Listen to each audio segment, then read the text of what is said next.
ओम शांति। आज के साकार मुरली 11 जनवरी 2022।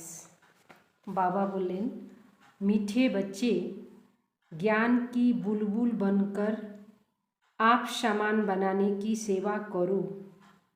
अपनी दिल से पूछो, मेरी याद की यात्रा ठीक है? নিজে থেকে নিজেই জিজ্ঞাসা করতে বললেন বাবা कि আমি याद যেটা করছি ওটা ঠিকঠাক আছে। प्रश्न, किस विशेष पुरुषार्थ से बेगर टू प्रिंस बन सकते हो? उत्तर, बेगर टू प्रिंस बनने के लिए बुद्धि की लाइन क्लियर हो। एक बाप के सिवाय और कोई भी याद न आए। यह शरीर भी मेरा नहीं। ऐसे जीते जी मरने का पुरुषार्थ करने वाले ही बेगर हैं। उनकी ही वानप्रस्थ अवस्था है, क्योंकि बुद्धि में रहता अब तो बाप के साथ घर जाना है, फिर सुख धाम में आना है। घर जाना है और सुख धाम में आना है। ओम शांति। मीठे मीठे बच्चे जानते हैं पढ़ाई में जास्ती ध्यान किस बात पर देना है? सर्वगुण संपन्न, 16 कला संपूर्ण, संपूर्ण निर्विकारी, मर्यादा पुरुषोत्तम, अहिंसा परम धर्म बनना है। अहिंसा परमो धर्म बनना है। देखना है हमारे में यह सब गुण हैं। सर्वगुण हमारे मध्य आछे। जो बनना है उस तरफ ही ध्यान जाएगा ना। यह बनेंगे कैसे? पढ़ना और पढ़ाना है। पढ़ने और पढ़ाने से निजेও पढ़ते होवे, अन्यों केও पढ़ाते होवे। बेहद के बाप को सारे दिन में कितना याद करते हैं, कितने को पढ़ाते हैं? संपूर्ण तो अब तक कोई बना नहीं। नंबरवार पुरुषार्थ अनुसार बाप एक एक बात पर नज़र रखते हैं कि यह बच्चा क्या कर रहा है, मेरे अर्थ क्या सर्विस करते हैं, कितनों की तकदीर ऊंच ते ऊंच बना रहे हैं। हर एक अपनी अवस्था और अपनी खुशी को भी जानते हैं। अतीन्द्रिय सुख का जीवन हर एक को अपना भासता है।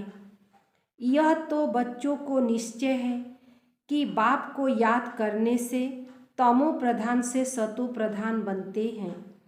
ज्ञान बुलबुल बने हैं। तुम ब्राह्मण ही देवी गुण धारण कर देवता, मनुष्य से देवता बनते हो। तुम्हारे सिवाय कोई देवता बनने वाला है नहीं। तुम ही देवी घराने के भांति बनते हो। वहाँ तुम्हारा ही देवी परिवार। अभी तुम जानते हो हम देवी परिवार का बनने के लिए पुरुषार्थ कर रहे हैं। बच्चों को पढ़ना भी कायदेशीर है। एक दिन भी अब्सेंट नहीं होना, नहीं रहना है। भल बीमार हो, खाट पर पड़े हो तो भी बुद्धि में शिव बाबा की याद रहे। आत्मा जानती है हम बाबा के बच्चे हैं। बाबा हमको घर ले चलने आया है। कितनी सहज याद है। यह भी प्रैक्टिस चाहिए। बुद्धि में एक बाबा की ही याद रहे। बाबा आया है, हम शांति धाम में जाकर फिर सुख धाम में आने वाले हैं। पिछाड़ी तक इतनी मेहनत करनी है जो एक शिव बाबा की ही याद रहे और संग तोड़ एक संग जोड़ना है। मुख से कोई जप नहीं करना है। मुखे থেকে शिव शिव বা অন্য কিছু बोलते नहीं। आप जब जाएंगे तो हम भी संग और संग तोड़ एक संग जोड़ेंगे, इसमें मेहनत है। पवित्रता की बात भी मुख्य है। गृहस्थ व्यवहार में रहते कमल फूल समान बनना है। वह कमल भी पानी से, धरनी से ऊपर रहता है। तुम चैतन्य फूल भी धरनी के ऊपर हो तो तुमको भी प्रतिज्ञा करनी है। हम कमल भी पानी से, धरनी से ऊपर, वह कमल भी पानी से, धरनी से ऊपर रहता है। तुम चैतन्य फूल भी धरनी के ऊपर हो, तुमको भी प्रतिज्ञा करनी है। हम पवित्र रहते हुए एक आपको ही याद करेंगे, जो अंत में सिवाय आपके और कोई याद न आए। कोई अवगुण भी न रहे। जो बच्चे ऐसे बनते वह सदैव हर्षित रहते। यह प्रैक्टिस अच्छी रीति करनी है। बाबा जानते हैं कभी कभी अवस्था मुरझा जाती है, माया झट छुई मुई कर देती है। हर एक को अपने आप से पूछना बहुत जरूरी है, हम कितना बाप की याद में रह हर्षित रहते हैं, कितना बाप की सर्विस में टाइम देते हैं। भल कोई कैसा भी है, तुम बच्चों को सर्विस करते ही रहना है। जांच करते कौन वर्षा पाने के लायक है। जैसे बिच्छू को मालूम पड़ता है यह पत्थर है या नरम चीज़ है, तो पत्थर पर कभी डंक नहीं लगाएगा। तुम्हारा धंधा यह है, तुम बेहद बाप के स्टूडेंट हो ना।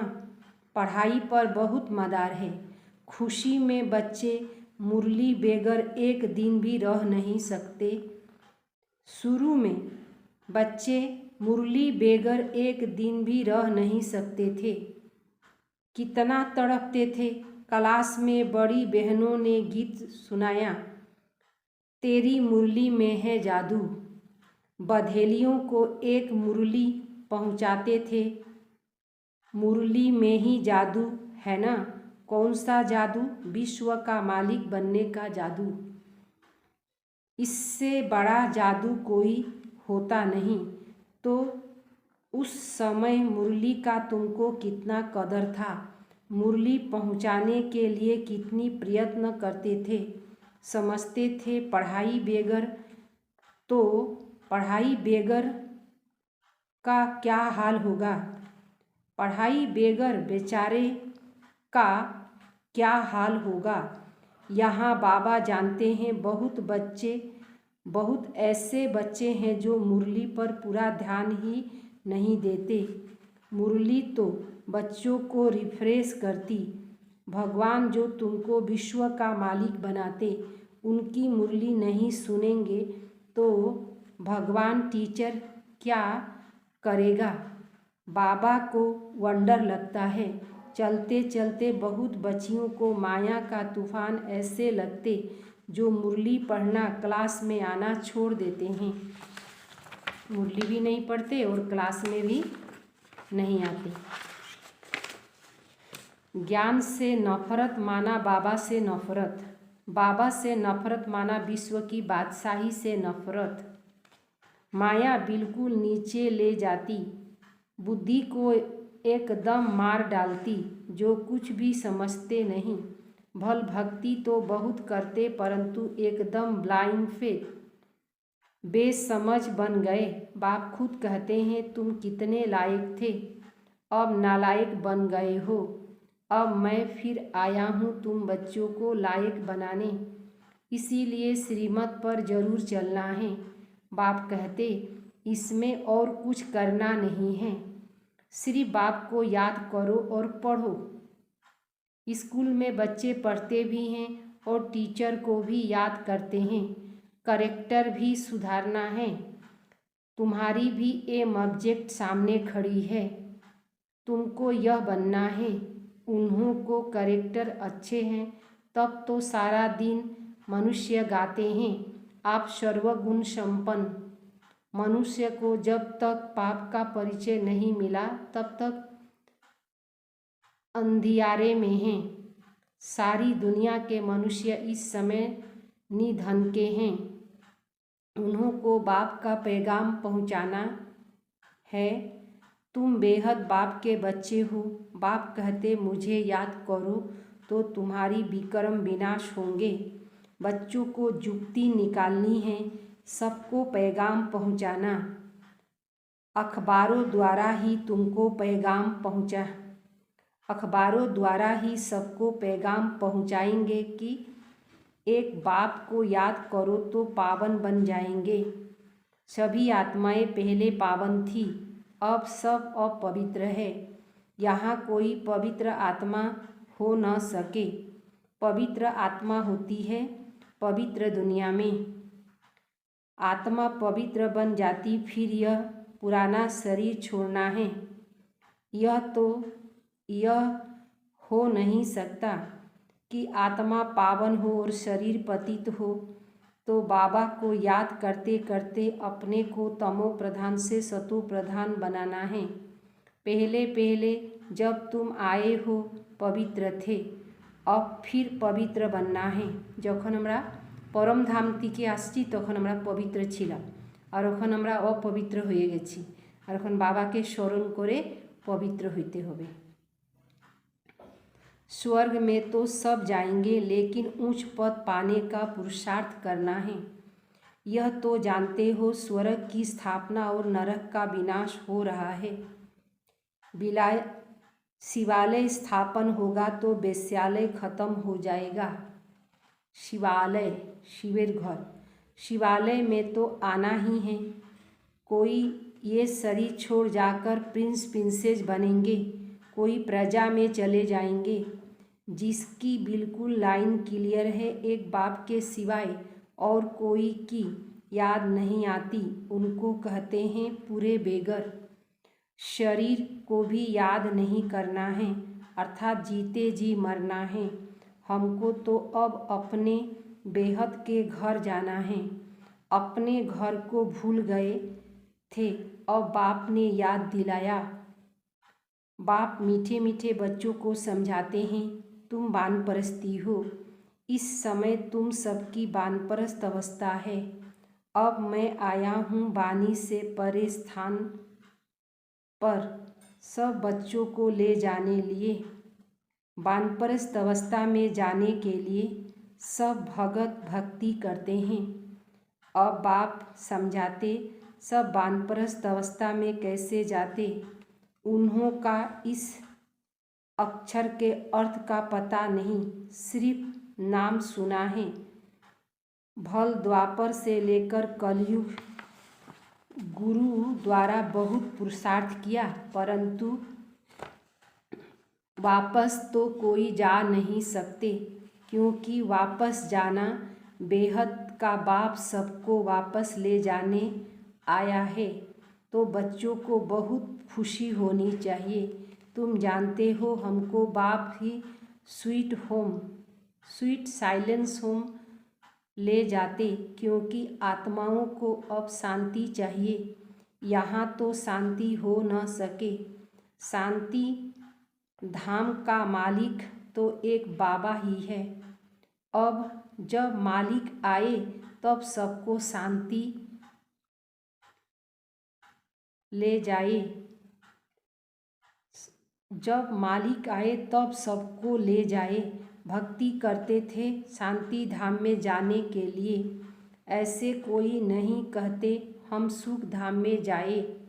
बाप कहते हैं हम तुम बच्चों को प्रॉमिस करता हूँ कि तुम सबको घर ले जाऊँगा। अगर मेरी श्रीमत पर चलेंगे तो सुख धाम में कोई न भी चले, शांति धाम में तो जरूर ले जाऊँगा। छोड़ूंगा किसी को भी नहीं। नहीं चलेंगे तो सज़ा देकर मार पीट दिलाकर भी ले जाऊँगा। जैसे बच्चों को सज़ा दी जाती है ना, तुम बच्चों को भी ऐसे ले चलेंगे, क्योंकि ड्रामा में पाठ ही ऐसे है। इसीलिए अपनी कमाई कर लो तो अच्छा है, पद भी अच्छा मिलेगा, पिछाड़ी में आने वाले क्या सुख देखेंगे व पाएंगे। बाबा कहते तुम चाहो व न चाहो तुम्हारे सब शरीर को आग लगाकर आत्माओं को जरूर ले चलना है। मेरी मत पर चल, अगर सर्वगुण संपन्न 16 कला संपूर्ण बनेंगे तो उच्च पद पाएंगे, क्योंकि मुझे बुलाते हैं कि आओ घर ले चलो, अर्थात मौत दो। यह तो सब जानते हैं, मौत आया कि आया, छी छी कोई यहाँ रहना नहीं है। बाप कहते हैं मैं सबको छी छी दुनिया से जरूर ले जाऊंगा। जो अच्छी तरह पढ़ेंगे वही सुख धाम में आएंगे। सुख धाम व स्वर्ग कोई आसमान में नहीं है। तुम्हारा यादगार मंदिर दिलवाड़ा है, आदि देव बैठा है, बाप दादा है ना, इसके ही शरीर में बाबा विराजमान होता है। तुम जानते हो यह बाप दादा दोनों बैठे हैं। इस समय तुम बच्चे जो राजयोग सीख रहे हो उनकी निशानियाँ, राजयोग निशानियाँ कहाँ दिखाया है? निशानियाँ दिलवाड़ा मंदिर में दिखाई है। महारथी घोड़ेसवार भी हैं। कलब कलब हूबहू ऐसे ही मंदिर बनाऊंगा जो तुम जाकर देखेंगे। तुम कहेंगे यह सब टूट जाएंगे, फिर कैसे बनेंगे?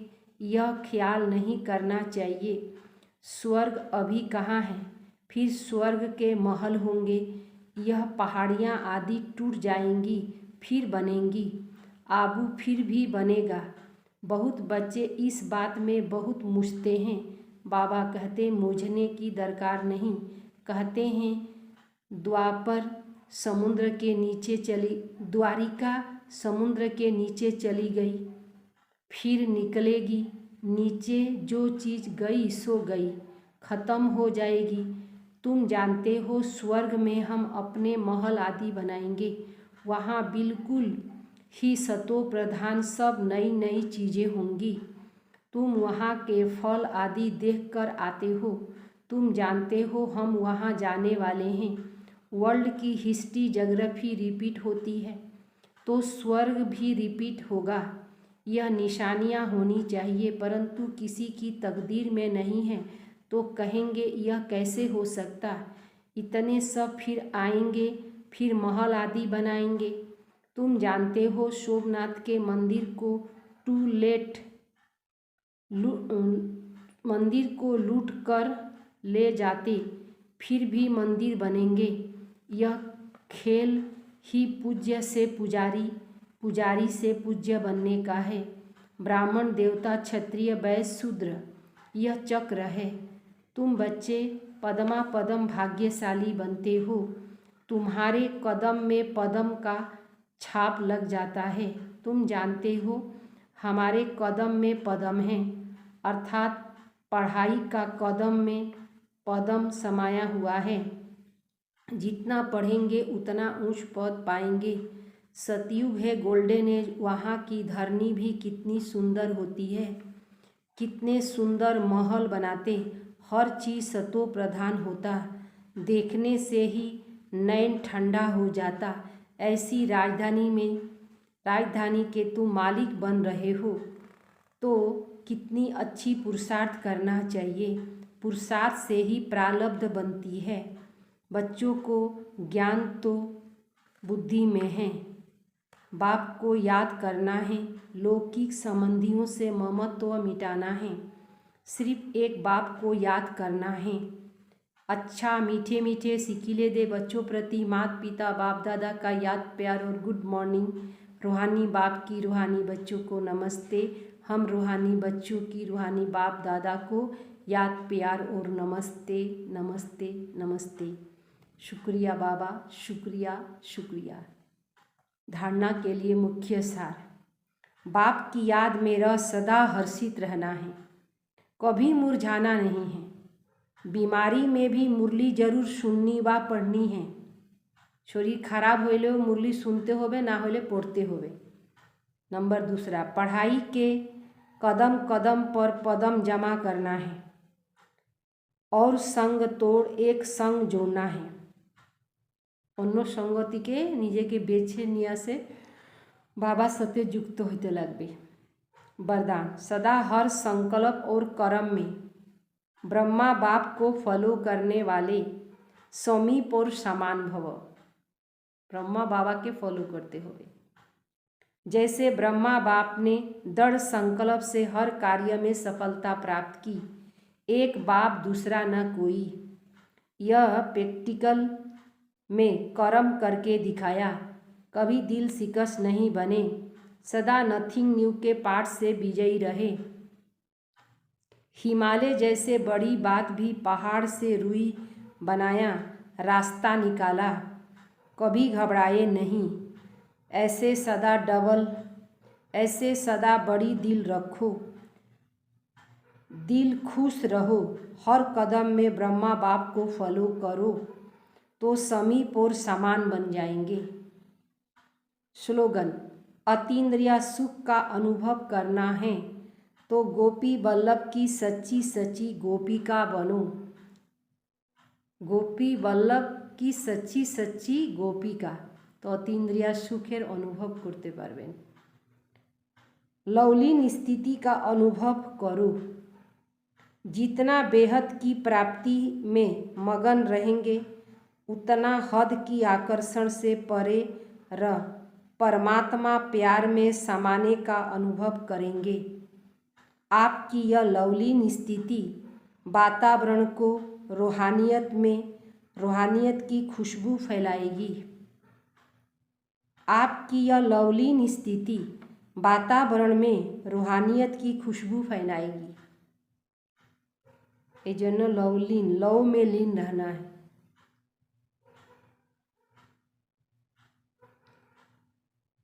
ओम शांति।